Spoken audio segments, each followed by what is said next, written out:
নতুন সরিষা পেশাই মেশিন। আজ থেকে আবার নতুন একটা ব্যবসার মধ্যে ইউনিট যোগ হলো, যেটাকে বলা হয় মিনি তেলঘানি। সম্পূর্ণ জাপানি মেশিন, ছোট্ট মেশিন এবং কাজের বিশাল। এই যে হলার রয়েছে, হলারের মধ্যে আমি সরিষা ঢালছি। এই মেশিনটাতে সাদা সরিষা, কালো সরিষা, তিল, বাদাম সমস্ত কিছুই পেশাই করা যাবে।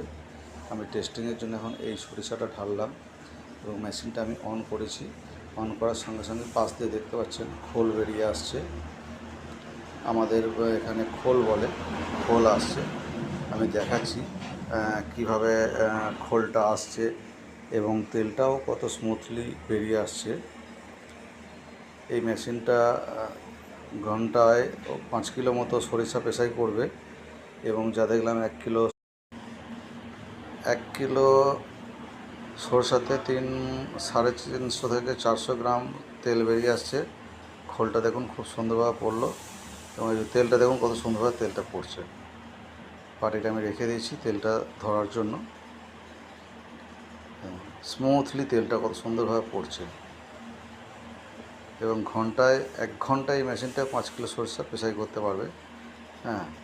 এটা আমি টেস্টিংয়ের জন্য আজকে চেক করলাম।